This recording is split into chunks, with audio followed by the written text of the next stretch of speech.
admittedly, the first time that I read this chapter a few years ago, it was one of those chapters where I felt, this is nice, but it didn't particularly stand out for me. It was just one of those, again, one of those chapters that kind of went over my head after I read it. And then as I continued to kind of grow up in Krishna consciousness, I was taught that we should be reading differently. We should be reading every sentence, every verse in Shastra with the lens of how is this, why was this written? How is this applicable to the world? How is this applicable to me personally? And how would I teach this to others? And so in that vein, once I read this chapter again, I realized there are so many practical gems and takeaways in this chapter, actually.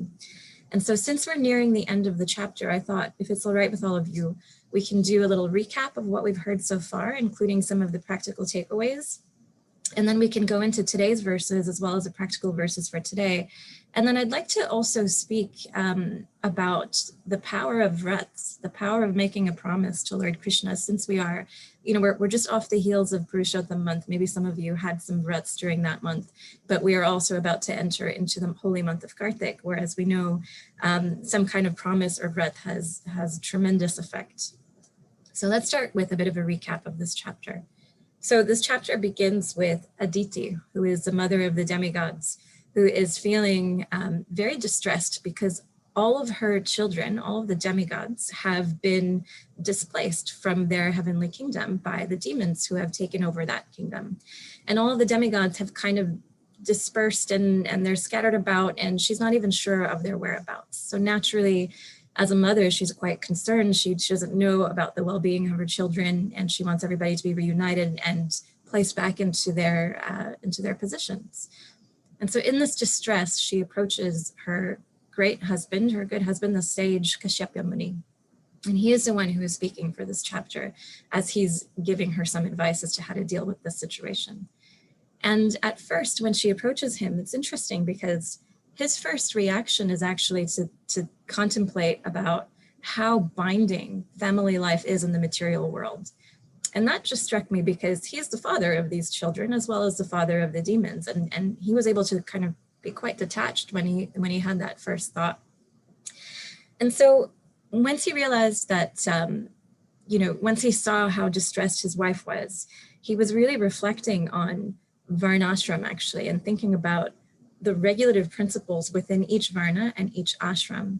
I'm sure we're all aware that our psychophysical nature is such that Krishna has created these principles where we can use that nature to sort of elevate ourselves within our Varnas, within our ashrams to the mode of goodness, and eventually to transcend that to Shuddha Sattva. And so Kashyapa Muni started to reflect on Grihastha ashram or householder life. And he was thinking, okay, so my wife is in some distress here. So let me ask her if she's been following the principles of Grihastha ashram properly. So the first question he asks her, he says, my dear wife, have you been following the principles of religion and economic development and sense gratification? And she says, yes, my dear husband, I have been. We've been following the principles very carefully. And then he says, well, is it possible that maybe you've disrespected some guests, whether they were invited or uninvited? Is that something that's possible? And she says, no, I don't think so. We've been very kind to guests, and I don't think that's it either. And then he says, well, is it possible that there was a time that you failed to offer oblations in the fire? And she says, no, my dear husband, I don't think so. That's not it either. So this was my first kind of reflection and takeaway, was that this is so exemplary. Instead of thinking, oh, woe is me, and why is this happening to me and to my family, Kashyapa Muni is encouraging us to reflect and go inside and say, there's so many subtle reasons why we might be experiencing some kind of suffering. And the first thing that he does is think about, are we following the regulative principles and religious principles properly? Because if not, that might be the cause. So instead of going outwards and thinking, who can I blame for my problems and how can I, get some revenge or retaliation, he encourages us to go inside and reflect. Is there something that I've done?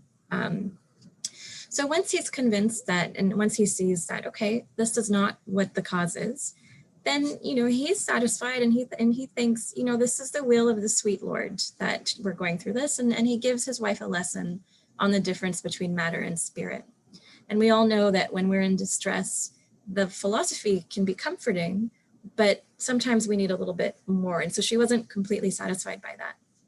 So then he tells her, he says, you know, I can see that your desire for your children to be placed back into their situation is very, very strong.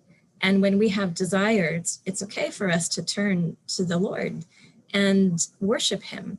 And when I had a desire for children, I went to Lord Brahma, and he taught me this Payovrat, this way of worshiping the Lord through this Payovrat. So this is another sort of lesson here, and you know, that we can take from this, and Prabhupada explains in the purport as well, that, you know, material distress or any kind of distress can be addressed and resolved through knowledge, but particularly knowledge received in the disciplic succession. Once it's received in the disciplic succession, it can actually penetrate the heart and create transformation and change. So he begins to explain this Payo Vrat to his wife, which is this 12-day vrat that consists primarily of consuming milk, and then of course, you know, worshiping Lord Vishnu. And the other point that Prabhupada brings out at this point is how, you know, even when we have material desires, we should be approaching Krishna with those desires. And by his sweet will and his mercy, he can choose to fulfill those desires, but that will be, you know, if he decides, and that will be gradual, because gradually he will also purify us and those desires when to the point where we can arrive at his lotus feet, similar to how he did with Dhruva Maharaj. So it will happen, it's a gradual process. Or Prabhupada likes to tell us that if he has special favor on a devotee, he might refuse to fulfill those material desires, so that we'll take shelter of him faster. And so, of course, the faster path is to try to lose these material desires and only desire Krishna's lotus feet.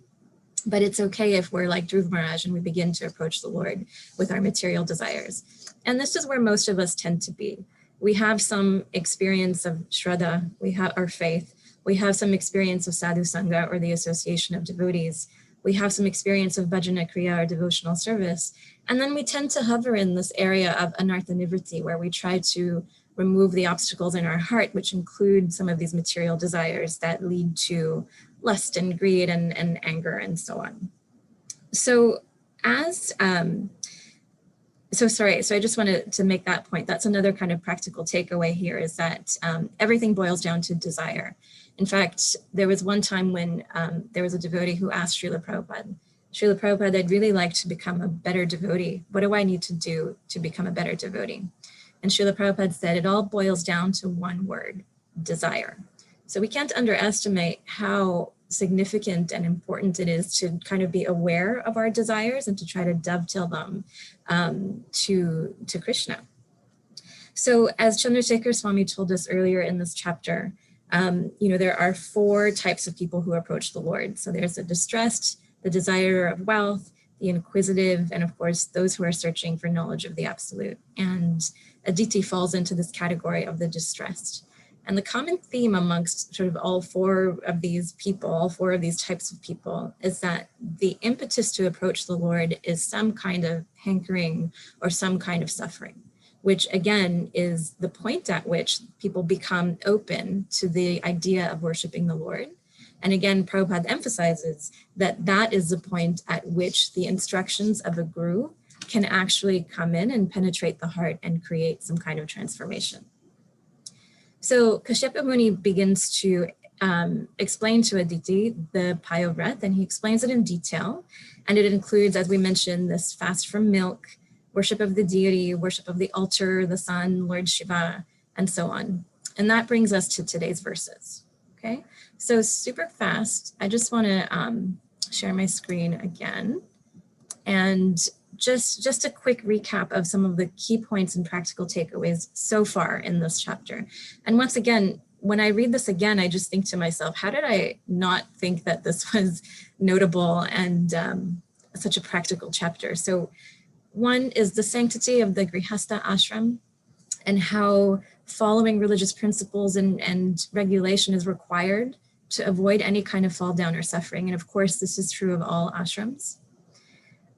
Receiving guests, who would have thought, this is such an important part of Vedic culture. Receiving guests is actually integral for our progress within Grihastha ashram and even beyond. Dharma is such a subtle science, and it's said that if we protect Dharma, or in other words, if we act in accordance to Dharmic principles, Dharma will protect us as well. Again, transformation of the heart and relief from suffering can only happen through knowledge, and particularly knowledge that comes from the disciplic succession. Kashyapa Muni also teaches us when something is wrong, let's look inside first and see if there's something that we could have possibly done to bring on this suffering. Again, the power of desire. So let's be conscious of what our desires are and be accepting and okay if we do, still have material desires, and speak to Krishna about them. And I think Chaitanya Charan Prabhu yesterday was speaking to us about the importance of performing vratas with a devotional as opposed to a ritualistic attitude. So in the first 39 verses of this chapter, here are some of the key takeaways that I took. I'm sure there are more. These are the ones that I wanted to bring up right now. Okay, so let's get into the rest of the verses so far. So we're going to, again, cover verses 40 through 55. So again, because we're approaching Kartik, I wanted to speak a little bit about the power of a promise, or the power of a vrat.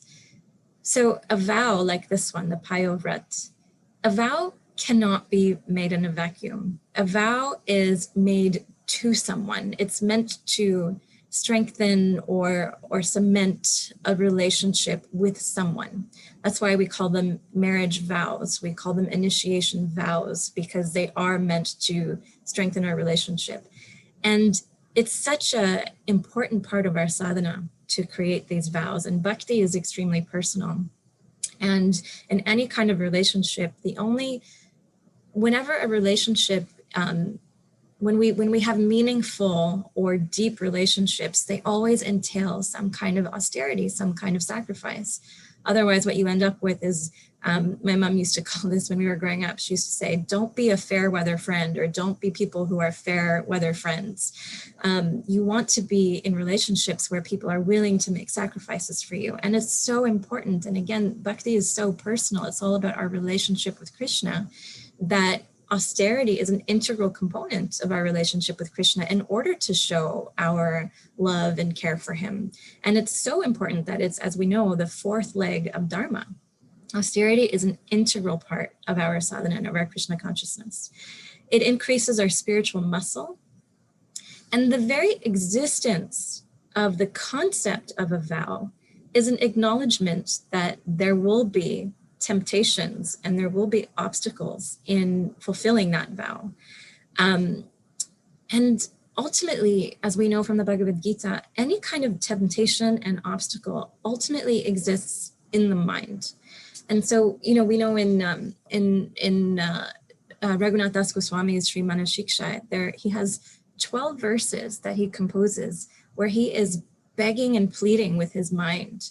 And he is saying, please, please stop deceiving me, and please try to develop some attachment to the holy names, to the Guru, to the Vaishnavas, and of course, to the divine couple. But it's incredibly difficult. It's incredibly difficult to avoid these temptations, to try to navigate the obstacles. And it's because we've been here since time immemorial, and we are conditioned. It's not just from this life.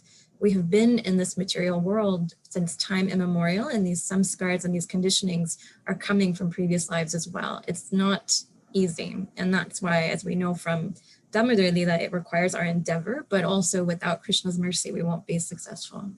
So there's an acknowledgement, just again, by the existence of the concept of a vow, that it's going to be difficult to fulfill. But once we do, vows give us incredible spiritual strength, and they allow us to break through barriers and arrive at a completely different platform in our bhakti. And so Krishna tells us to give up all of our material desires that arise from the mind and be satisfied in the self. But we cannot do that without great austerity. Okay, so this is just, again, something I wanted us to think about as we begin to think about any vrats or promises that we'd like to make for the month of Kartik, which I believe in New York starts on the 31st, so a couple of days from now. And this concept of sacrifice is not unique to Bhakti. We see, to reach any kind of goal, there's some kind of austerity that is required. There's some kind of promise and discipline and regulation that's required. So, the other day I heard the example, like an Olympic athlete, you have to wake up early, you have to sacrifice some sleep, you have to sacrifice, particular foods and even friends and experiences in order to reach your goal. I'm trying to write a book right now, and there's an incredible sacrifice of time and I would say sanity as well to try to write something. So when you're trying to accomplish something that's higher, there's always going to be some kind of a sacrifice. And even the vows that we take at initiation, Prabhupada famously calls them the 4 regulative principles of freedom, because while there is some austerity and while it might be difficult for us to follow these principles to the T, once we're able to do that, once again, we become free from the bondage of being controlled by these substances or by these activities. So to follow our vows, it requires great determination. I mean, imagine Kashyapa Muni explaining to Aditi this Payovrat that it sounds really hard. Some of it sounds really lovely, worshiping the Lord, bathing him, but sleeping on the floor and, subsisting only on milk, it's difficult. So it requires great determination. And determination comes from purification of the heart, which again comes from knowledge disseminated from the disciplic succession, but also our desire. And Chaitanya Charan Prabhu yesterday told us that our desires are also influenced by our association. So it's all kind of tied together. So we can always renew our determination. So sometimes, we think that, I've been initiated for like 10 years. But as we know, Bhakti is ever fresh, and we can always renew our sadhana goals and other goals as well. And especially during times like Kartik, where we can take this opportunity to renew vows, to maybe add something new to our life. Typically in Kartik, people like to either give something up. So maybe it's sweets or maybe it's social media, and or add something as well. So it might be extra rounds, it might be extra reading or so on. So the Vedas tell us that there are 3 activities that we should always be engaged in. So there's yagya, tapasya, and dan. So yagya means sacrifice, tapasya means austerity, and dan means charity. So as it relates to yagya, we've got it covered. We understand what that means. It means our japa, it means sankirtan, it means kirtan. So I think most of us have an understanding of what that is, and most of us are engaged in those activities or trying to. Tapasya is what we've been speaking about, is some kind of austerity, creating some kind of vow as an investment in our relationship with Krishna. And then there's dan, which I wanted to spend a few minutes talking about because the verses address charity as well. So this is really an integral component of Vedic culture and in Krishna consciousness in general. So we've heard of this principle of Ishavasya Midam Sarvam, that everything belongs to Krishna, and yet it's an investment in our relationship to him to offer that back to him. So my father, he tells the story of when my brother was maybe 5 or 6 years old. He had asked my father for $20, and my dad was amused, and he was like, "You're 5. Why do you need $20? And he was like, "Just give it to me. I need it for something." So my father's like, "Okay," give him $20. And then my brother said, "Okay, now you have to take me to Sears." So my dad's like, "Okay." So he takes my brother to Sears, and Gopal, my brother, says, "I saw these sunglasses I saw like a coupon in the newspaper for these sunglasses, and I wanted to buy them for you." So of course that melted my father's heart, because A, he doesn't want or need those sunglasses, and B, my brother is taking his money to buy it for him. But the principle is the same. It melts Krishna's heart when we give him anything, because actually it all belongs to him in the first place. So just something to reflect on, and just thought that was a really sweet story to illustrate this point. And so even like this concept of sharing is very Vedic. And even Arjun tells Krishna, he says, "What is the use of gaining this kingdom if ultimately there's nobody to share it with?" So this concept of sharing one's life and one's wealth with another is Vedic. And the Bhagavad Gita talks about charity in the different modes of nature. In chapter 17, the Bhagavad Gita says that to give charity in the mode of goodness means that it's given out of duty, without expectation of return, at the proper time and place, and to a worthy person or worthy cause. And then charity in the mode of passion is when we give charity, but there is some expectation of return. There is a desire for fruitive results, or it's given in kind of a grudging mood. And then there is charity in the mode of ignorance, which is given at an impure place, at an improper time, to unworthy persons, or without proper attention or respect. And it's also said that as we make money, it's very easy to become attached to it. And so by giving it away to the proper cause, it helps us to gradually become a little more detached and also less greedy. And the other thing is that innocently or not, we incur a lot of sinful reactions in earning Lakshmi. No matter what kind of organization we work for, even if we feel like it's, maybe it's a nonprofit, or maybe it's, just doing good things in the world, it's very difficult to find an organization that's karma-free. In fact, I don't think there's one such organization exists unless there are devotees who are preaching in an organization. But you could be very honest and still, incur these maybe even pious or maybe sinful reactions by working. So by giving away in charity, that also helps to neutralize or take away some of those reactions. And now in Krishna consciousness, charity in Krishna consciousness looks like, something that directly connects us to Krishna. So for example, some people might feel a little too busy to dedicate time to the temple. So they dedicate Lakshmi sometimes to the temple, or they give to Brahmins. And then of course, charity looks like, as has been addressed in this verse, giving away prasadam. And so prasadam means not just food, but it also means knowledge, and it means books. And Mahaprabhu's mood and what's mentioned in this chapter is without discrimination. We shouldn't care of anybody's caste or creed, the color of their skins, their varna, their ashram, whether they are a chandala or anything or anyone else. We should be giving without discrimination. Okay, so moving on from charity, and we're going to wrap up in a few minutes. Moving on from charity, what else does the Payovrat entail? And so let's think about kind of these things, again, in the context of Kartik that's coming up, and see if we might have any kind of inspiration given what comprises the Payovrat. So Kashyapa Muni also tells her that she should offer obeisances with delight and satisfaction. So that one, it actually just made me laugh, because my husband and I are currently in Toronto with my parents, and we brought our deities with us. And at home in New York, so much attention and care.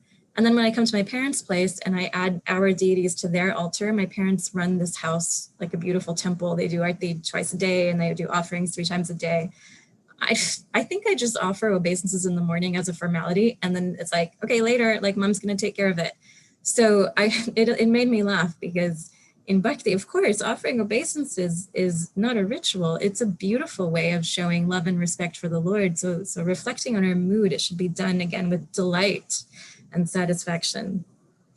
He also advises, Kashyapa Muni also advises Aditi to avoid unnecessary talk during this time frame, so avoiding prajalpa. And he says that we should free ourselves from envy, or she should free herself from envy. Now this is, for me, next to impossible, and I think most of us can relate to that. Envy is the reason we're in this material world, so being free from envy is very difficult. And you might know some people who have that quality, and it's the most attractive quality when somebody really genuinely has no envy and can really just appreciate other people without feeling any tinge of jealousy, or, I also want to be like this, or I also want to have this qualification. So, and Krishna says that those who are not envious are very dear to me. So another kind of practical takeaway and reflection for me was, okay, I know that I can't stop being envious, but 2 things. One is, if I can learn to just try to separate myself a little bit from the mind, because of course envy takes place just in the mind, and be able to observe it and be able to say, Krishna, Radharani, I'm sorry that that's there. And then take it a step further And actually, at last Radhashtami, I heard a class about how Radharani is so pleased when we, because her service to Krishna is to offer devotees to Krishna and say, like, please look at this person and how wonderful he is or she is in her service. Please accept this devotee. And I heard in a class last Radhashtami that we can help her with that. We can help her by saying, oh, Srimati Radharani, please look at this person, look at this devotee and how sincere they are. Please accept this person's service and present them to Krishna so that he can accept them too. And that's a really wonderful, purifying consciousness to have that will help us to eventually get rid of the envy that's in our heart, or at least reduce it as much as possible. Kashyapa Muni also tells her, be pure and simple, and do not be miserly in the spending of your money and to use that in Krishna's service. So do not be miserly in spending money in Krishna's service. So later on in the chapter, Prabhupada is going to address how we as ISKCON devotees can also kind of receive the same results of this Payovrat. So stay tuned for that. I'm sure that will be covered tomorrow. But I just wanted to quickly share my screen one more time and just show you. So these were the key points and practical takeaways from verses 1 to 39. And here are the ones I would really love to show you. Here we go. Here are the ones that I pulled out from the verses we covered today, 40 to 55. So just as a quick reminder, we can't underestimate the power and the strength of vows that we create in Krishna's service. Look at Murlidar's face, it's so sweet. Anything that we do as a sacrifice for him or for Srimati Radharani or Gaura Chandra, it has so much power and so much significance, and it's an investment in our relationship to Krishna. So again, we don't want to be a fair weather friend to anyone, and especially to our sweet Lord. So some kind of austerity increases the depth. Remember the three, yagya, tapasya, and dan. So sacrifice, austerity, and charity. Charity can be given in the material modes, or we can transcend the modes and give charity in Krishna consciousness by donating to temples, to the Brahmins, and also by, of course, engaging in prasadam distribution, including books and knowledge and foodstuffs. And there's a big piece about also offering prasadam to the Vaishnavas. So, make an effort with the Vaishnavas and then don't discriminate with anyone else. Also make an effort with everyone else. Offer obeisances with delight and satisfaction and reflecting on our intentions and what our mood is. So don't be like me and just do it as a ritual, as a formality. Avoiding prajalpa or unnecessary talk. Freeing oneself from envy. Being pure and simple. I mean, these are just, again, two words that we can choose to let fly over our heads, or we can really try to reflect on what that means. What does that mean for me? Why did Krishna include this in the Bhagavatam? And why does Prabhupada emphasize purity and simplicity? And how can that apply in my life? And is there anything that I can take from that and make that a goal, especially during Kartik? And lastly, don't be miserly in the spending of your Lakshmi for Krishna's service. So these were some of the things that I wanted to share today. I know we have about 7 or 8 minutes left. I would love it if you could share any reflections. Please don't ask me any hard questions because I will punch them to Gorsharan Prabhu and other senior devotees on this call. So thank you so much again for having me. Thank you for such a beautiful class and bringing out nice lessons from this section. As I think Evan was mentioning in the chat, as many others were mentioning, when you first look at those verses, you feel like, oh my God, what am I going to speak? But you really brought out so many nice points. There are a lot of comments, and also there is a question from Gaur Kumar Prabhu. So would you like to read out, or you want me to read? Sure. Okay, Gaur Kumar Prabhu. Thank you. Question. With regards to vrats, 1, a lot of benedictions are given in the scriptures for following the vrats, but as devotees, how much should we focus on the benefits? Thank you. It's a lovely question. 2, in following vrats, we tend to get some subtle pride. How do we guard against this and keep our focus on Guru and Krishna? Thank you so much. I love these questions. I will try to answer them, and then I might see if anybody in the audience would like to contribute to the answer as well. So the first one, as devotees, how much should we focus on the benefits? What we should be focusing on is how this will increase the depth and meaning in our relationship with Krishna.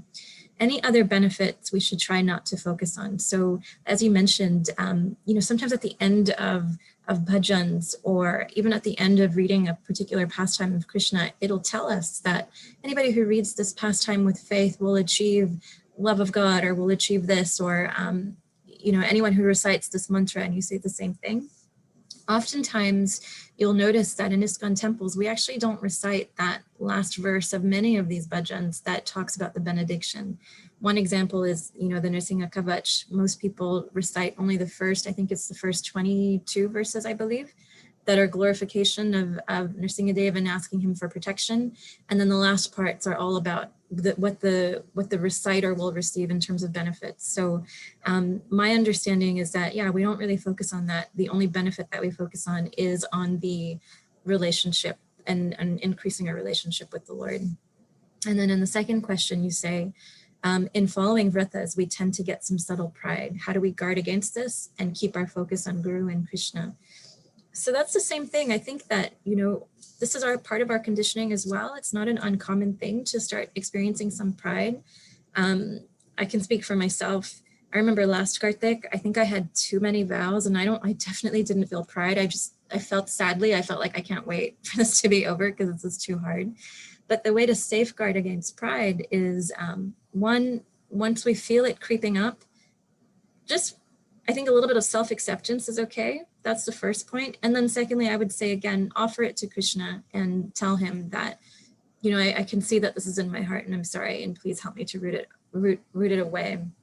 Now that said, I've always reflected on this, that when we pray for humility, Krishna gives it to us sometimes in ways that are very, very humbling. So, let's pray for it, and let's pray to the devotees as well. I've said this previously, that worshiping or praying to Sanatana Goswami is really helpful as well. He can help us with that, the tinge of pride that comes in when we're completing these vrats or carrying them out. I think there are many ways to answer that question. I would like to throw it out to the audience if anybody would like to add to that. And even Gaur Kumar Prabhu, if there's something that you would like to add to that. I'll just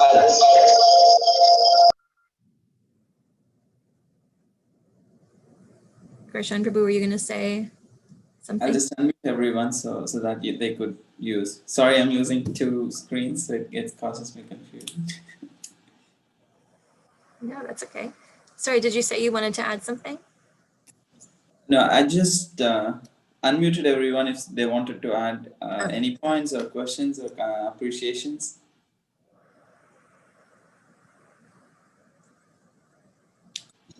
Or any reflections? If any of you would like to maybe... Everyone is eager to read your book also. Oh, no, no. That's going to be a while. Would anybody like to share a reflection about vrats and maybe something about Kartik? No pressure. Is it okay to feel happy when the vrat is finally over? I don't know, but that's how I felt. I think Krishna is very kind. He's not a punishing God. So I hope that's what I like to tell myself anyway, that hopefully he wasn't upset with me. But that is definitely how I felt. I think I took on a little too much.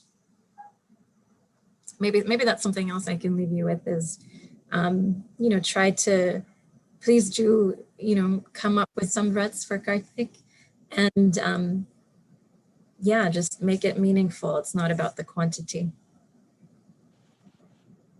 What would you like to share from that experience? Like if someone wants to take vows, like how do we decide what is too much? Because initially we are very inspired. So how do we balance? That's a good question. I think what I would say, what's coming to my mind now is maybe create a minimum. So for example, I am definitely going to chant, as an example, 4 extra rounds every day. And then I'm going to try for these other 4 or 5 things. And if I don't make it to those 4 or 5 things, that will be okay. That's one suggestion. Then the other one is if you have some kind of a mentor or authority in your life that you can get some advice from as to like, me. So maybe it's your partner, or it could be, like I said, a mentor or someone, where you can ask them, do you think this is realistic or feasible for me? That's also a nice check. It's not nice when you make a vrat. It's not a nice feeling then when you feel like you can't fulfill it. So it should be something that's just enough of a stretch that you'll feel like you kind of, broke through that barrier and you arrived on another side, but not too much that you feel discouraged and kind of deflated. It defeats the purpose. Thank you so much.